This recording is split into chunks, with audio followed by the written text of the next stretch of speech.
Continuando a leitura do Srimad Bhagavatam, canto 9, capítulo 18, verso 44. Uttamas chintitam kuryat proktakari tumadhyamaha adamo shradhaya kuryat akarto charitam pitu. Uttamaha, o melhor, chintitam, considerando a ideia do pai, Kuryat, age dentro desse critério, Proktakari, aquele que age com a ordem do pai, tu, na verdade, Madhyamaha, medíocre, Adamaha, de classe inferior, Ashradhaya, sem nenhuma fé, Kuryat, age, Akarta, recusando-se a fazer, Ucharitam, igual ao excremento, Pituhu, do pai. A tradução é a seguinte: o filho que age antes mesmo de o seu pai desejar o que ele faça é de primeira classe. Aquele que age ao receber a ordem de seu pai é de segunda classe.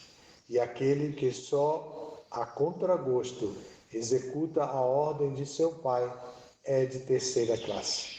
Mas o filho que recusa a ordem de seu pai é igual ao excremento deste. Significado dado por sua divina graça a ser Bhaktivedanta Swami Srila Prabhupada. Puro, o último filho de Yayati, imediatamente aceitou a proposta de seu pai, pois, embora fosse o mais novo, ele era muito qualificado. Puro pensou: eu deveria ter aceitado a proposta de meu pai antes de que ele pedisse, mas não fiz isto. Portanto, não sou um filho de primeira classe, sou de segunda, mas não desejo tornar-me o filho de categoria ínfima que é comparado ao excremento de seu pai. Um poeta indiano falava de Putra e Mutra. Putra significa filho e Mutra significa urina. Tanto o filho quanto a urina provêm dos mesmos órgãos genitais. Se o filho é um obediente devoto do Senhor, ele chama-se Putra, ou um filho de verdade. Caso contrário, se não é erudito nem devoto, o filho não passa de urina. Hare Krishna. Muito bom, né? Casa cheia, para esse horário. Então aqui temos um verso dificílimo de explicar, porque muitas vezes funciona, embora dentro de uma história que dá para compreender melhor quando se lê toda a história, do começo ao fim e tudo mais. Esse é um verso excelente para a gente desenvolver preconceito contra os outros, porque tem até palavrão aqui, mutra. Então, pode-se dizer claramente agora que você é como o mutra, como a urina de seu próprio pai. Dá para xingar alguém, né? Porque tudo que a gente tem a tendência natural de agredir os outros, de criticar, de julgar, de falar mal o tempo inteiro e tudo aqui, esse verso, com esse significado curtinho de um parágrafo de Prabhupada, sem maiores desenvolvimentos, né? É perfeito para a gente adquirir maus hábitos e começar na nossa plataforma Kanista Adhikari, plataforma neófita, começar a olhar para o outro só pensando quem é putra e quem é mutra aqui. Eu sou putra, você é mutra. E começar a desenvolver esse tipo de relação entre os devotos. Mas não é nada disso. Não é nada disso. Aqui, o Bhagavatam começa no primeiro canto e termina no 12º canto.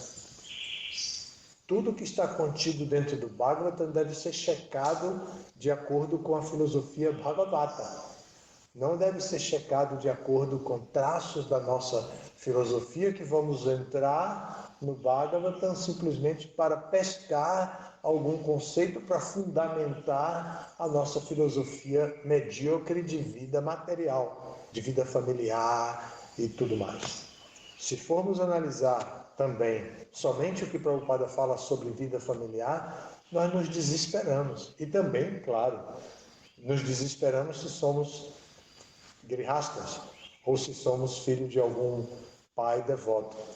Mas se não, a gente fica cheio de energia para lutar contra os grihastas e para lutar contra a nossa família anterior, ainda com aquele reflexo adolescente de ir contra a família. Porque muitas vezes Prabhupada pega apenas um único ponto, que é o apego familiar. E o apego familiar, de fato, é um grande problema. De fato, é um grande problema.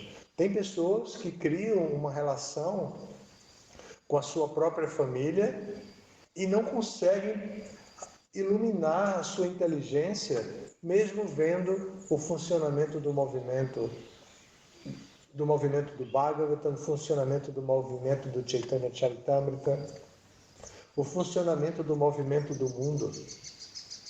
E fica com aquele endeusamento da sua família, tentando transformar naquela unidade celular, familiar, tentando transformar, criar uma tradição que ela pretende levar a todo o resto dos seus filhos.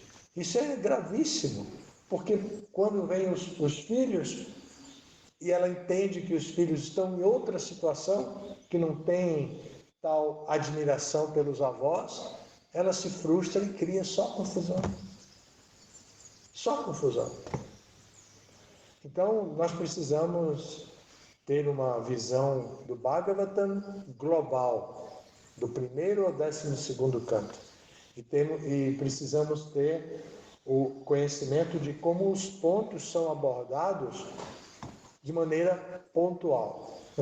Os pontos são abordados de maneira pontual. Aqui é um ponto, aqui se aborda esse ponto dessa maneira pontual. Mas existe uma maneira global, que é a nossa relação com Krishna. Como servos de Krishna. Nós somos servos de Krishna. A gratidão que devemos ter a nossos pais é fenomenal, é imensa, é incomensurável. E até o último momento da vida deles, nós devemos estar prontos para demonstrar essa gratidão para nossos pais, cuidando deles e ajudando-os a lembrar da sua relação com Deus. Isso todo o tempo, o que pudermos fazer, devemos fazer para estar prontos para ajudar nossos pais. Mas também precisamos saber que dos nossos pais nós recebemos educação para nós nos tornarmos devotos de Krishna. E é de Krishna que devemos nos tornar devotos. E é desapegado de todas as tradições materiais que nos limitam a conceitos mundanos que devemos nos tornar devotos. É claro que nós precisamos de orientações materiais e as tradições servem como orientação material.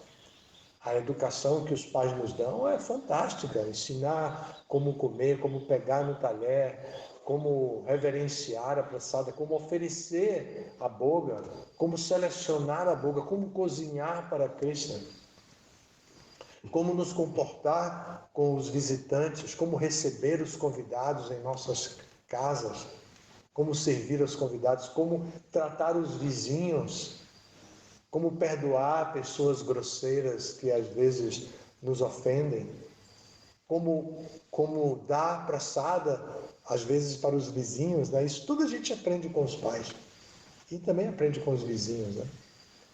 Então, essa educação que recebemos dos pais nunca pode ser esquecida, ao contrário, deve ser transformada em gratidão profunda. Mas nós estamos nessa família agora unicamente pelos arranjos de Karma Bandhana Pancha, da rede que nos entrelaça, né, no ciclo de nascimentos e mortes, vida após vida. Nós não somos membros daquela família verdadeiramente.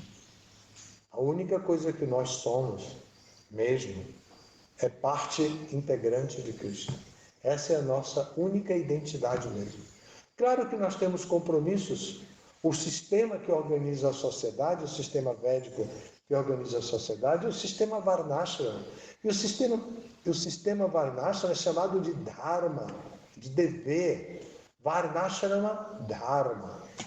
É chamado de Dharma, ou seja, você não pode escapar do Dharma. Agora, como realizar o Dharma? No sistema Varnashram, por exemplo, o Dharma do sistema Varnashram nos é ensinado a ser praticado através do conceito de Daiva.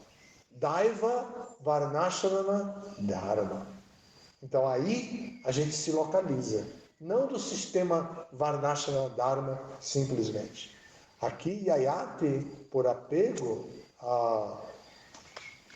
a sua condição de jovem, por ter perdido a sua juventude, ter se tornado um velho impotente, incapaz, agora ele pede ao filho caçula. O filho caçula tem essas coisas, precisa saber direitinho, porque de vez em quando vem uma sobrecarga do filho caçula. Bom, vem carga do filho para o filho mais velho, vem carga para o filho do meio, vem carga para o filho caçula, sempre vem carga por parte da família, sempre vem karma, vem carga e karma.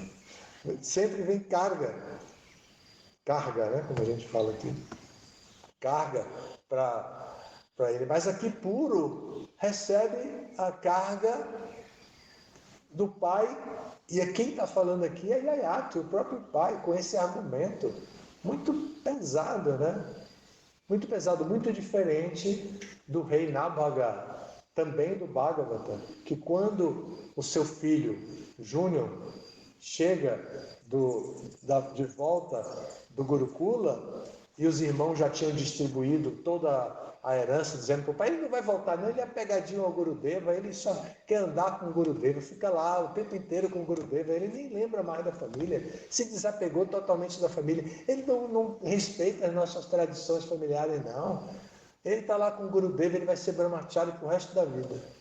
Aí o pai, velhinho, já disse, e ele, pai, vamos dividir logo essa herança para a gente tocar a vida da gente. A gente quer casar, quer ter filho, quer tudo. E essa herança aqui toda empacada, vamos dividir tudo isso. Aí o pai, dividiu com sua filharada toda. E aí depois volta o Navaga. Hare Krishna, Hare Krishna. Volta o Navaga do Gurukula. O Gurudeva disse que eu posso me casar assim, eu vou seguir os passos, vou seguir a orientação de Gurudeva. Aí, tá vendo? Tá vendo? É assim. A gente já dividiu tudo, mas a gente deixou para você a melhor parte, que é cuidar do nosso pai, que está bem velhinho, ele está precisando de um cuidador, você chegou na hora certa. A gente precisa tocar a vida, você aprendeu a cuidar do Gurudeva, agora cuida do papai. Aí o menino, legal, tá certo, vou fazer isso sim. Aí o pai, calado, ouvindo. Aí o pai chamou o filho e disse assim, não se preocupe com seus irmãos. O que você aprendeu, o que você desenvolveu no Gurukula, ninguém vai poder tirar de você, como tiraram sua herança. Ninguém vai poder tirar. Agora, e você vai poder usar isso. Procure o ashram de Angiramuni, porque o que você aprendeu no seu ashram, no seu Gurukula, Angiramuni não sabe, não conhece. Quando você chegar lá, com todas essas cerimônias, com esse requinte que você aprendeu, o Angiramuni vai lhe dar, vai ficar tão agradecido que vai lhe dar tudo que você precisa para você se desenvolver. Aí ele, então eu devo ir para lá e o senhor fica aqui sozinho? Não, pode deixar, eu estou preparado. Né? Já quando o pai renuncia, divide toda a herança, ele já sabe o que lhe resta. Então não se preocupe. Pode ir para Angiramuni. Aí ele foi. E lá ele se deu bem, continuou a vida dele. Então, assim é a diferença de história, né? Um pai cuidando do filho caçula de um jeito e o pai cuidando do outro filho, do seu próprio filho caçula de outro jeito. De um jeito, o pai está apegado ao desfrute, então quer que o filho troque com ele a sua juventude, o filho vai ficar velho e ele vai ficar jovem, cheio de potência para viver no mundo, e o filho vai ficar velhinho e vai perder toda a sua capacidade de desfrutar do mundo. E Puro aceita, porque ele não quer ser o que um filho comparado ao excremento. E Prabhupada vai citar um poeta indiano. Obrigado, Pedro. Prabhupada vai citar um poeta indiano que vai falar de Putra e Mutra. Mutra é o palavrão. Não decorem.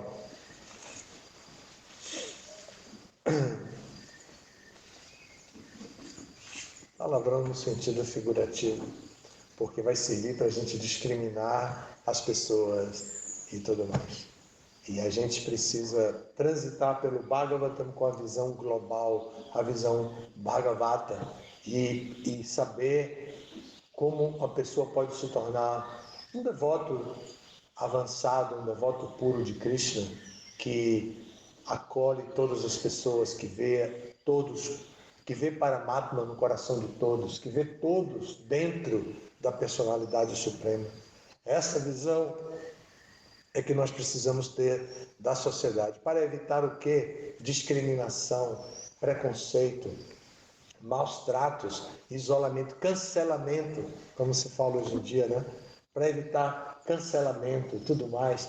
Então a pessoa precisa ter essa visão global de Bhagavan, conhecer Bhagavan junto com toda a sua criação e compreender nada está à parte de Bhagavan, nada está à parte de Krishna, de Deus, como a pessoa suprema. Ele tem controle absoluto sobre tudo que existe. E quem sabe disso o adora, como o próprio Krishna vai dizer no 10º capítulo do Bhagavad Gita, né? Verso, entre os 4 versos primordiais da Bhagavad Gita, Aham sarvasya prabhavo mata sarvam prabharatute iti matva bhajante man Buddha Bhava samamita. Buddha Bhava com inteligência, com consciência, com discernimento, com autonomia. A pessoa vai adorar Krishna com vontade própria, volição, vontade própria. Ele vai sem manipulação de nada, de ninguém, de nenhuma teoria tradicionalista, de nada. Ele é livre, inteiramente livre para servir a Krishna, para se amar e servir os Vaishnavas e não ficar dependendo de alimentar o seu ego com as tradições, com todas as regras de funcionamento desse mundo, ainda que importadas do sistema Varnashram. Ele é livre, ele cultiva essa liberdade para amar livremente. E é respeitoso para com todas as entidades vivas. Todas as entidades vivas. Ele entende a grande importância da biodiversidade, seja no reino animal, seja no reino vegetal, seja no reino mineral. Ele entende a grande importância de cada coisa no seu devido lugar. Toda. E a gratidão pela família, ele guarda como uma joia preciosa no seu coração, para a qualquer instante poder servir ao pai, à mãe, aos avós, a quem quer que seja, aos filhos, aos sobrinhos, a quem quer que seja, mas especialmente aos pais com gratidão. Mas sem jamais se desviar. E quanto a isso, outra vez o Bhagavatam vai demonstrar limites da vida nesse mundo, limites do senso de justiça mundana dentro desse mundo material. Como? Quando o rei Purandjana, já contei essa história muitas vezes, mesmo os mais jovenzinhos já devem conhecer. Aqui o mais jovenzinho é o Balai. Já deve conhecer essa história porque eu provavelmente já contei. Essa história é muito importante para mim. Então, o rei Purandjana de acordo com a história, inventada instantaneamente por Narada Muni quando entrou no palácio do rei Pratinabarhi. Pratinabarhi é o apelido, né? Que a gente chama, tipo, Baladeva a gente chama de Bala, Vrajanata a gente chama de Vraja, né? O rei é Pratinabarhi Shat, mas até o Bhagavatam eu chamei de Pratinabarhi às vezes. Quando Narada Muni encontrou com Pratinabarhi Shat no seu reino, ele percebeu, nossa, tudo aqui é impecável, não tem falha nenhuma, olha como eles recebem a gente, olha como eles limpam, olha como eles organizam, olha a mesa como está posta, olha só, isso aqui é impecável, olha que jardim, vou até fazer uma foto. Narada Muni observou tudo aquilo, aí vem o rei Pratinabarhi com todos os rituais, Karma Candia assim recebe ele perfeitamente. Aí Narada Muni ficou sem voz. Como eu vou falar com esse rei? Como eu vou dizer para esse rei o que está acontecendo? Na verdade, a mais jovem aqui é a Arada.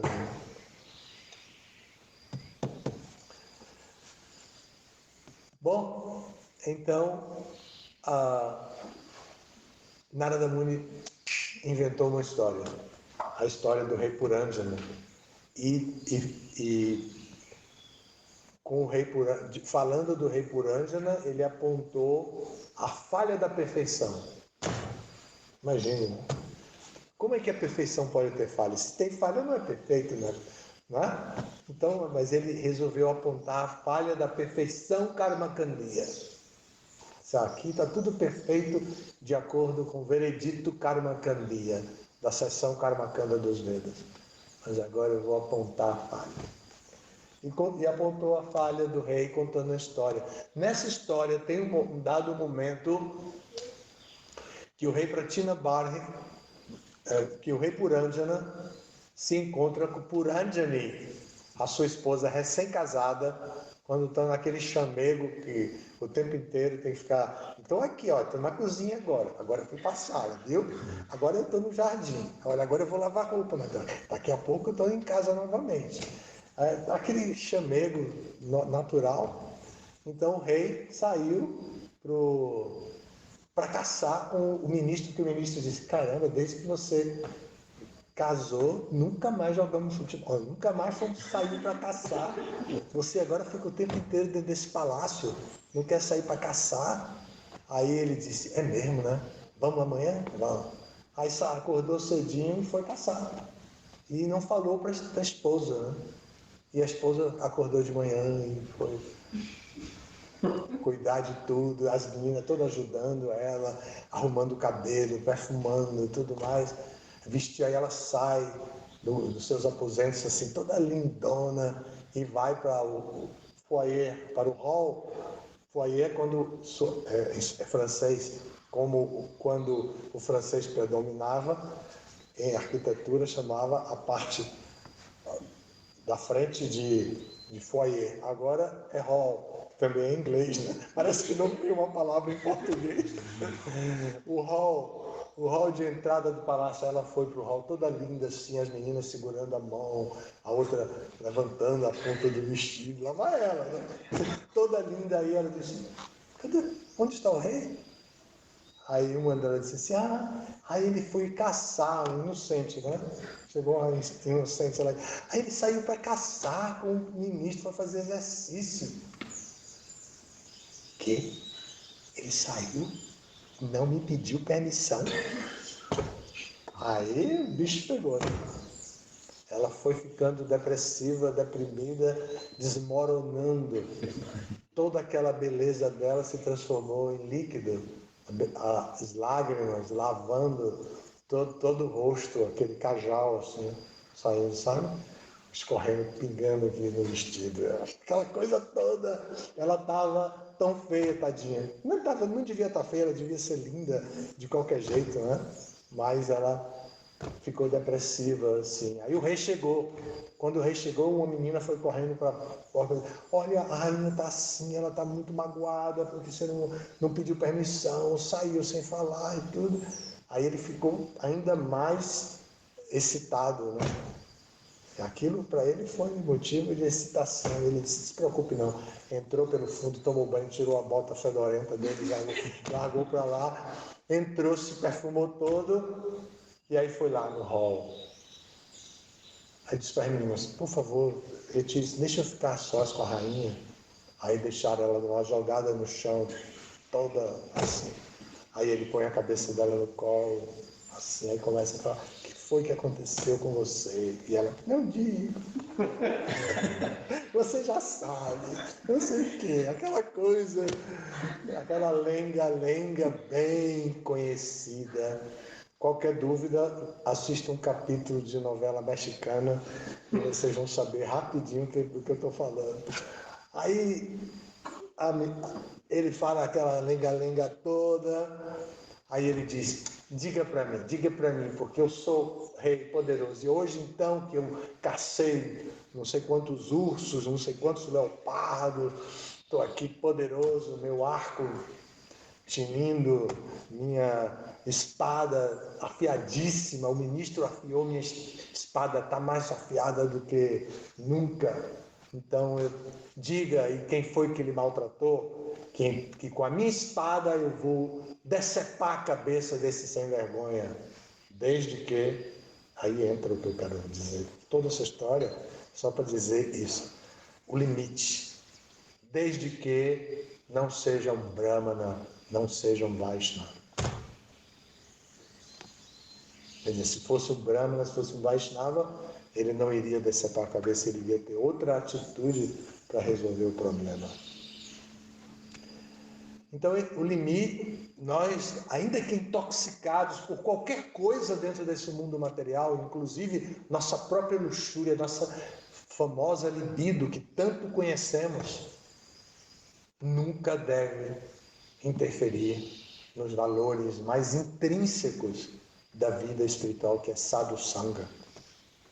Não devemos importar para a relação sadhusanga todas as tradições de sobrevivência desse mundo material.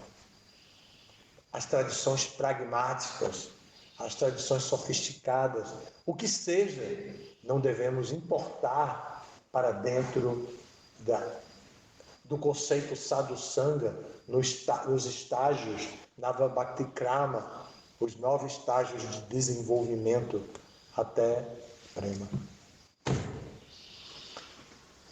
Paramos por aqui então, tá bem? Eu usei 2 exemplos do próprio Bhagavatam para mostrar para vocês que isso aqui não é como um oráculo, uma única informação e que precisamos seguir, assim como se fosse uma ordem do mestre espiritual. E então vamos agora discriminar quem é urina e quem é filho, quem é putra, filho, e quem é mutra, urina, e começar a apontar o dedo para todo mundo, para discriminar e criar mais dissensões, mais afastamento entre nós. Sadhusanga deve ser preservado em todos os níveis, quando há definitivamente sadhu e quando há uma fraternal sangha, uma sangha fraternal entre irmãos da mesma época, uma comemoração entre irmãos da mesma época que podem juntos lembrar de Krishna, ainda que sem a presença de um sadhu categoricamente reconhecido. Sadhusanga deve sempre predominar e sempre ser reconhecido no nosso processo de desenvolvimento espiritual. Cada Vaishnava tem um valor único e esse valor deve ser descoberto por nós. Não precisamos descobrir se ele é mutra ou putra, nós precisamos do pai dele lá, né? Mas precisamos simplesmente descobrir os valores que os Vaishnavas têm. Isso que nós precisamos descobrir. Usar de todos os recursos que tenhamos para descobrir os valores dos Vaishnavas, das Vaishnavis, para podermos nos relacionar fraternalmente e então produzirmos sadhusanga de todas as categorias, desde a categoria fraternal até a categoria sadhu mais elevado, ou seja, diante das instruções de Prabhupada, na presença de Prabhupada, sadhusanga com Prabhupada. Mas sempre devemos estar prontos para encontrar os valores dos Vaishnavas e diminuir a distância entre os Vaishnavas e acolher os Vaishnavas e servir os Vaishnavas e dar presentes aos Vaishnavas e dar praçada para os Vaishnavas e revelar a mente para os Vaishnavas, contar dos livros que está lendo, das instruções que Prabhupada dá nos significados. Isso é revelar a mente em confiança. Sair contando, ontem eu li no Néctar da Instrução, Maharaj Yamunacharya falou tal coisa do Néctar da Instrução, Prabhupada disse tal coisa. Isso é revelar a mente em confiança. O Néctar da Devoção, o Sri Ishopanishad, que dá a filosofia perfeita e clara de Krishna como uma pessoa. E assim a gente pode se associar. Amém? Algum comentário, Maharaj? Alguma pergunta? Sim. Então, um bocado como o senhor falou, aí a gente deve ajudar a família, né? Fazendo serviço. A gente deve sim ter gratidão à família, muita gratidão, e ajudar o que precisa ser ajudado. Mas a gente deve sempre ser livre, como servo de Krishna, como a nossa posição original. Livre para amar. A nossa liberdade é dessa categoria. Somos livres para amar. Então não é porque temos gratidão pela família que agora vamos importar todas as tradições da família e ficar presos nessas tradições o tempo inteiro, ciclicamente. Corre um risco muito grande de, na hora da morte, a gente lembrar da família e lembrar das ofensas que a família cometeu contra nós, que a gente não conseguiu perdoar, sei lá o que pode acontecer. É muito perigoso. A gente tem que fazer todo um trabalho de gratidão que vai se relacionar com a família, mesmo que o psicólogo diga, isso aí, você adquiriu no seu lar, quando você se relacionava com sua mãe, com seu pai, porque sua mãe era assim, porque seu pai era assim. O astrólogo, a gente vai mais em astrólogo do que em psicólogo, né? Hare Krishna vai mais em astrólogo. O astrólogo. Aqui indica que você tem um problema com sua mãe, viu? Esse planeta aqui indica que você tem um problema com sua mãe. Então, toma cuidado, porque sua mãe é dominadora. Sua mãe é, isso é um astrólogo falando, né? E aí a pessoa acredita naquilo e vai, quando chega na hora. Minha mãe era bem dominadora. Se eu tivesse hoje a maturidade, se eu tivesse naquele tempo a maturidade que eu tenho hoje, e morre. Já pensou? Aí vai nascer na outra vida, ainda mais com raiva, né? Então a gente, isso é simplório, né? Isso que eu estou falando é uma maneira bem simplória. Mas tem um senso de verdade que pode se enriquecer para fundamentar que nós somos partes integrantes de Krishna. Todas as famílias que já tivemos são simples famílias no nosso percurso por este Brahmanda, por este universo inteiro nascendo e morrendo repetidamente. Então a gente respeita a família, a gente serve a família, a gente tem gratidão, a gente cuida da família muito bem em consciência de Cristo. A gente tem gratidão à família Vaishnava, mas a gente é livre para servir a Krishna. Tudo bem? Muito obrigado, todas as glórias a Srila Prabhupada. Obrigado aos que estão online.